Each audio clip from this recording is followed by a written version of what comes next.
Hello and welcome back to the last of my Trick or Treat Week series.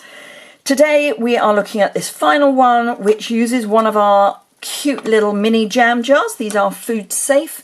I wouldn't necessarily suggest that you put boiling hot jam in this, because although it's food safe, I'm not convinced that it wouldn't just melt. So all I have done is fill it with goo heads, which are in the UK, I don't know if they're anywhere else, and just popped some designer series paper and some glimmer paper on top. So this is the black glimmer paper and some of our cute Halloween designer series paper, then wrapped a piece of the metallic mesh round and tie it in a bow. I'm changing it up, of course, this time.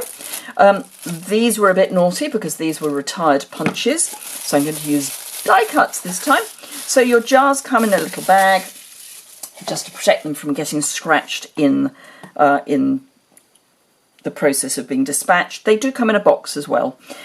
What I have done is, from the ombre specialty glimmer paper, I have cut a scallop edged from the, I think it's Mango Melody, but it goes quite nicely with the pumpkin pie.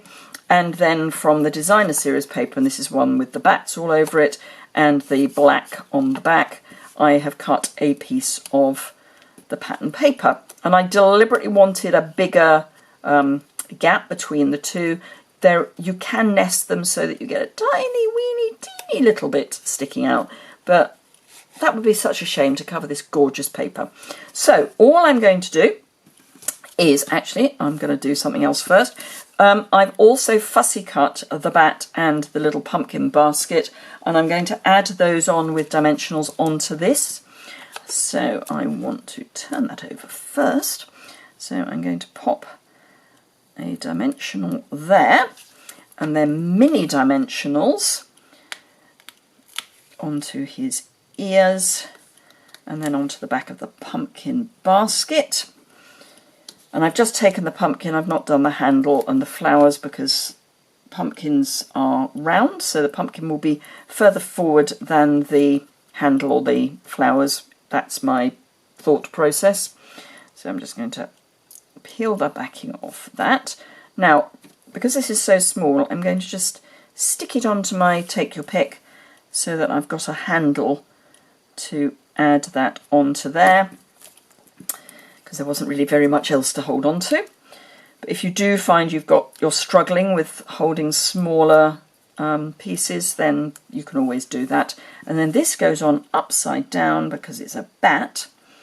So that goes like that. So we've got our 3D on the top.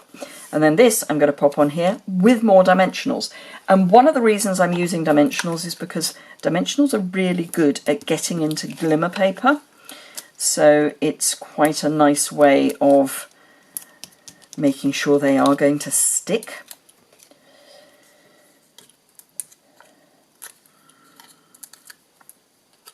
And it doesn't matter which way up you put it on because it's a circle. That's sort of central, squish it down. And then again, I'm going to use dimensionals for this because it's a lid of a jar. It's not going to change postage or anything. So I'll just add more dimensionals onto that. And then actually what I'm going to do is I'm going to get the lid and pop it so that it's sort of central, because the glimmer paper is bigger than the top of the jar. That's not very central. Let's try that again. May just be able to twist it a bit on one dimensional. Yes, that's better. So that's our lid ready to go. Fill it with your treats, obviously. And then I've got some of our Flirty Flamingo, what do we call it? Metallic ribbon from the annual catalogue. And I'm just going to tie this in a bow around my jar.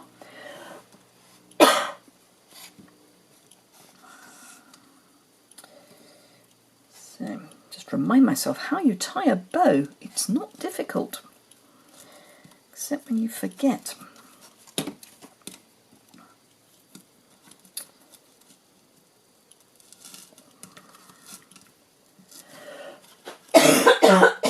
excuse me, my hangover cough is still with me.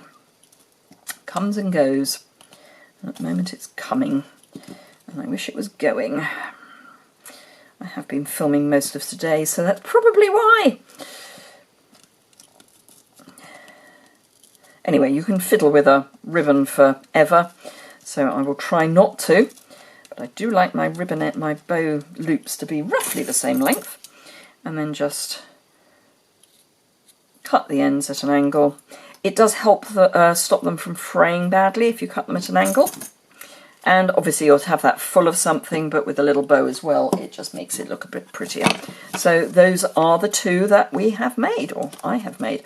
Now obviously you can move your ribbon round so that the bow is at the front to allow people to understand that the bat is upside down. So there we go.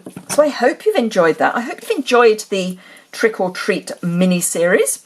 I'll be back tomorrow with Simple Stamping Saturday, so I look forward to seeing you then. Okay, bye!